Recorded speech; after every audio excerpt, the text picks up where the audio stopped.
Forum Jeunesse, c'est 25 jeunes élus qui représentent des organismes jeunesse de l'île de Montréal, de différents secteurs d'activité.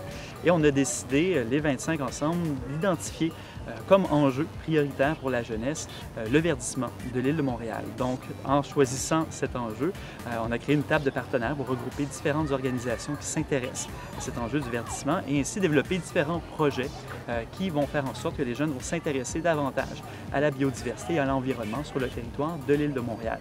Et aujourd'hui, on est à l'activité du BioBlitz au parc Angrignon et on permet ici à des jeunes de venir faire un inventaire, de voir qu'est-ce qu'il existe comme biodiversité ici au parc Angrignon, s'intéresser à cette biodiversité, démontrer qu'il y a des possibilités aussi, éventuellement s'ils le souhaitent, d'avoir un cheminement de carrière même dans ce domaine-là et de rencontrer différents organismes qui s'intéressent à ça. Donc, il y en a plusieurs qui sont ici présents aujourd'hui, qui vont venir expliquer aux jeunes ce qu'on retrouve dans la nature ici à Montréal. Montréal, ce n'est pas juste une ville, c'est aussi une île, c'est aussi des parcs nature et c'est aussi de différentes espèces animales, végétales.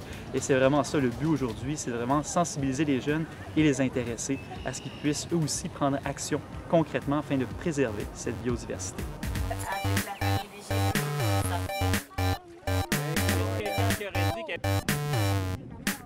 Que l'extrait de ma boutique vient de l'Inde également. Souvent... On va commencer par le début, par les grosses catégories. Faites le reste de trucs.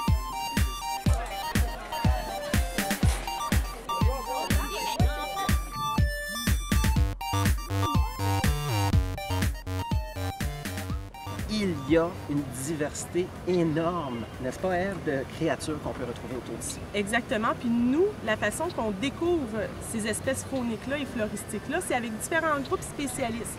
Comme par exemple, le MRNF nous a aidés pendant tous les 2 jours à faire l'inventaire des poissons du lac.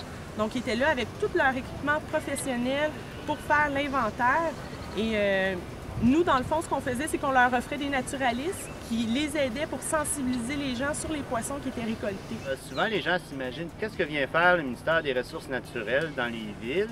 Bien, c'est qu'on a plusieurs problématiques qui sont différentes, mais qui interpellent quand même le ministère. On va retrouver de la faune, on a aussi l'aspect végétal, on peut avoir aussi des espèces envahissantes ou exotiques. Puis, il y a aussi l'interaction avec la population qui souvent connaît mal les ressources naturelles et a des réticences ou des peurs. Donc, en nous impliquant dans des activités comme le BioBlitz, ça nous permet de nous rapprocher de la population et de passer un message que de mettre en valeur nos ressources naturelles au Québec, c'est une bonne chose. On a aussi plusieurs groupes comme les chaires de recherche, comme l'UQAM. Le GRIL est présent pour faire des activités sur la limnologie, l'eau en général. Donc, le citoyen est amené près des spécialistes pour découvrir plus en profondeur c'est quoi les vrais protocoles d'inventaire, comment les vrais spécialistes dans le domaine font pour étudier la nature. Notre objectif, c'est vraiment d'étudier les lacs. On étudie les lacs, les rivières, les marais, les ruisseaux. Puis vraiment d'essayer de comprendre comment ça fonctionne un peu, autant au niveau physico-chimique, au niveau des organismes, tout ça. Puis aujourd'hui, ben c'est ça, on voulait s'impliquer pour le 24 heures des sciences. Puis en fait, c'est un peu sortir de nos labos, parce qu'on est toujours dans nos labos à faire nos choses. C'est le fun d'aller faire un contact vraiment avec le public. On voulait sortir à l'extérieur puis montrer un peu ce qu'on fait. Puis c'est ça, hier, on a fait une visite de nos labos à l'UQAM. Aujourd'hui, on a eu un contact avec les gens du BioBlitz. Puis aussi, il ressort des gens qui travaillent plus sur les caractéristiques de l'eau puis les micro-organismes qu'on peut trouver dans l'eau. On est très content de participer au BioBlitz aujourd'hui. Notre mission, notre mandat pendant les 2 jours, ça va être de faire découvrir au grand public l'incroyable biodiversité urbaine qu'on a à Montréal avec différents médiums pour permettre à l'aide des 5 sens de découvrir tout ce qu'on a au parc Angrignon, mais aussi dans les autres parcs nature. Alors, il y a vraiment une spécialité, puis c'est pour ça qu'avant, ils faisaient des manteaux puis des chapeaux en castor. C'est fou, là, mais des fois, je pense que ça peut changer des vies. Tu sais, l'enfant d'être en contact avec des scientifiques, des professionnels de la nature, puis de découvrir des choses comme ça, qui dit que il n'y a pas un naturaliste, un biologiste qui va émerger ou qui va dire « moi, je vais travailler dans le domaine de la pêche plus tard ». J'ai beaucoup aimé voir les jeunes en interaction. C'est une occasion peut-être de partager avec les autres organismes qui sont dans le réseau des grands parcs. Parce qu'on se connaît de loin, mais on n'a pas souvent la chance de faire des choses ensemble. Puis là, d'avoir monté ce projet-là ensemble, de le vivre ensemble, 2 jours. Je pense que ça a été une expérience enrichissante. En tout cas, je pense pour nous, les Amis de la montagne, mais sûrement pour les autres aussi, de partager ça aussi avec le public dans un autre lieu que celui où on est habitué. 31. 31? Celui-là ici, ouais. Les sanguinaires. Ça s'appelle comme ça. Si tu regardes la racine, si tu la casses en deux, ça fait comme du sang qui coule. Est-ce que c'est un frêne? Non. Ça, c'est un noyer cendré. Ouais.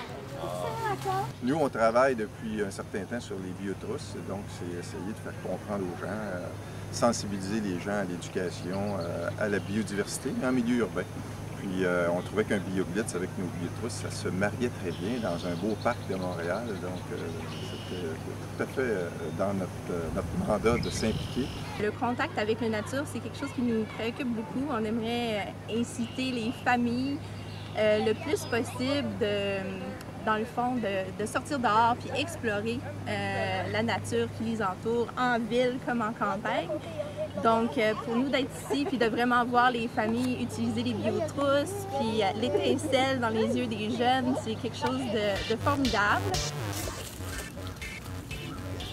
Oh, hello! Laisse en pire! Voilà. Donc, on va écrire B43. Passe-le galer! Parfait. Et là, ça mesurer. Celle-là, c'est quelle sorte, vous pensez? Couleuvre. Rayé. On voit bien les rayures. Hein? Donc, c'est différents inventaires comme ça qu'on réalise, non seulement avec des spécialistes dans le domaine, mais aussi des naturalistes pour accompagner les groupes afin de les sensibiliser à la richesse qu'on trouve ici au Parc Angrignon. Un bon BioBlitz, là, ça prend la communauté, ça prend des partenaires, ça prend une collaboration de toutes sortes de personnes. Allant de la Ville de Montréal à des organismes comme la Conférence régionale des élus, on a eu des partenaires comme ça. La Biosphère qui nous a aidé énormément, les gens qui sont venus de l'équipe de guerre dans les parcs nature, les gens des Amis de la montagne, l'Association des entomologistes amateurs du Québec, Protection des oiseaux du Québec, le ministère des Ressources naturelles et de la faune. On a eu aussi des gens qui ont travaillé pour même la gestion des déchets comme Consortium écologique. Il y a eu toutes sortes de partenaires. Le Grill, tous ces gens-là ont tous collaboré pour rendre l'activité intéressante pour la communauté. Et bien sûr, ça prend beaucoup de jeunes et de personnes du public pour arriver à faire une protection à long terme. Parce que quand les jeunes se sont aperçus qu'il y avait autant de poissons dans l'étang, ils ont dit qu'il faut tout de suite protéger le parc, il faut arrêter de jeter nos déchets par terre. C'est venu les chercher directement. Donc, c'est la meilleure façon pour promouvoir la richesse qu'on trouve ici et la protéger à long terme. Donc, c'est très important pour nous que ça se fasse comme ça, dans la communauté, avec la communauté, dans un parc qui est utilisé par la communauté. On se retrouve avec quelque chose qui est très intéressant comme projet et où les gens réalisent que quand ils se promènent, quand ils explorent autour, il y a toutes sortes de belles choses à voir. Qu'est-ce qui vous a le plus surpris aujourd'hui? Les grosses écrevisses qui ressemblaient à des homards. La pêche, c'était le fun, mais les noms, ils sont compliqués à retenir. Là, la couleur, ben, ça, c'était moins compliqué. J'ai toujours aimé ça ici, c'est cool, c'est nice. Wow. Ça t'a surpris d'avoir autant d'animaux dans un parc en ville? Ouais, je savais pas qu'il avait tant d'animaux ici. C'est incroyable.